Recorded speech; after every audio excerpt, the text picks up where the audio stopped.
Shalom, Assalamualaikum warahmatullahi wabarakatuh. Salam sejahtera bagi kita semua. Om Swastiastu, Namo Buddhaya, salam kebajikan. Perkenalkan, saya Praja Madya Yohanes Denis Kesebusawir. Berikut ini saya akan memberikan penjelasan terkait bagaimana pelayanan administrasi kependudukan bagi masyarakat rentan di Kota Sorong. Administrasi kependudukan merupakan salah satu pelayanan dasar yang memiliki peranan penting dalam menjamin pengakuan identitas dan status hukum setiap penduduk.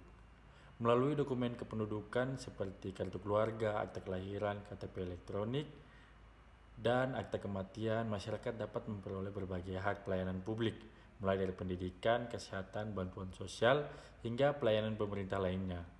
Namun, dalam pelaksanaannya, tidak semua masyarakat memiliki kemampuan yang sama untuk mengakses pelayanan tersebut. Terdapat kelompok masyarakat rentan yang menghadapi berbagai hambatan dan kesulitan dalam memperoleh dokumen kependudukan.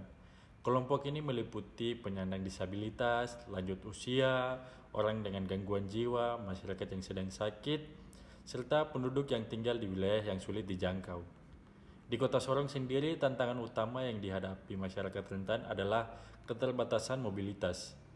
Sebagian lansia dan penyandang disabilitas mengalami kesulitan untuk datang langsung ke kantor pelayanan karena kondisi fisik yang tidak memungkinkan.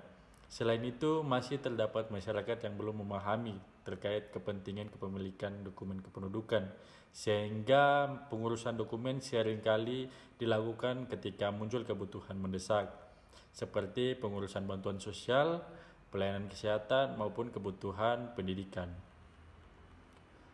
Kondisi geografis dan persebaran penduduk juga menjadi faktor yang mempengaruhi akses pelayanan administrasi kependudukan di Kota Sorong. Tidak semua masyarakat memiliki kemudahan transportasi dan akses informasi yang memadai, sehingga ini mengakibatkan pelaporan berbagai peristiwa penting seperti kelahiran, kematian, maupun perpindahan penduduk sering mengalami keterlambatan. Jika kondisi ini terus berlangsung, maka data kependudukan yang dihasilkan menjadi kurang akurat dan dapat mempengaruhi kualitas perencanaan pembangunan daerah. Untuk mengatasi berbagai permasalahan tersebut, pelayanan administrasi kependudukan harus dilakukan dengan pendekatan yang lebih inklusif. Pelayanan tidak hanya menunggu masyarakat datang ke kantor tentu saja, tetapi juga harus mampu menjangkau masyarakat yang memiliki keterbatasan fisik, keterbatasan akses, dan lain sebagainya. Oleh karena itu, pelayanan jemput bola menjadi salah satu solusi yang efektif dalam menjangkau kelompok rentan. Melalui pelayanan ini, petugas dapat melakukan perekaman KTP elektronik, verifikasi data, maupun penyerahan dokumen secara langsung kepada masyarakat yang membutuhkan. Selain pelayanan jemput bola, peningkatan sosialisasi juga menjadi langkah penting. Masyarakat perlu diberikan pemahaman bahwa dokumen kependudukan bukan sekedar dokumen administratif, melainkan dasar untuk mempengaruhi atau memperoleh berbagai hak sebagai warga negara. Dengan meningkatkan kesadaran masyarakat, pelaporan peristiwa kependudukan dapat dilakukan secara lebih cepat dan tepat. Pemanfaatan teknologi informasi juga dapat menjadi solusi dan meningkatkan kualitas pelayanan.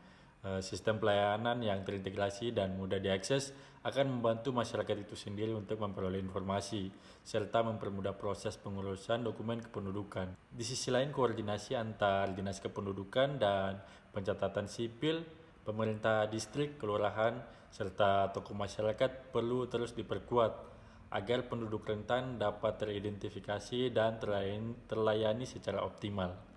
Pada akhirnya, pelayanan administrasi kependudukan bagi masyarakat rentan bukan hanya tentang penerbitan dokumen, tetapi juga tentang pemenuhan hak-hak dasar warga negara. Pelayanan yang mudah diakses, cepat, tepat, dan inklusif akan memastikan bahwa tidak ada penduduk yang tertinggal dalam sistem administrasi kependudukan. Dengan demikian, dapat terwujud data kependudukan yang berkualitas sekaligus pelayanan publik yang lebih adil dan merata bagi seluruh masyarakat di Kota Sorong. Mungkin demikian yang dapat saya berikan penjelasan. Lebih dan kurangnya saya mohon maaf. Sekian dari saya, terima kasih.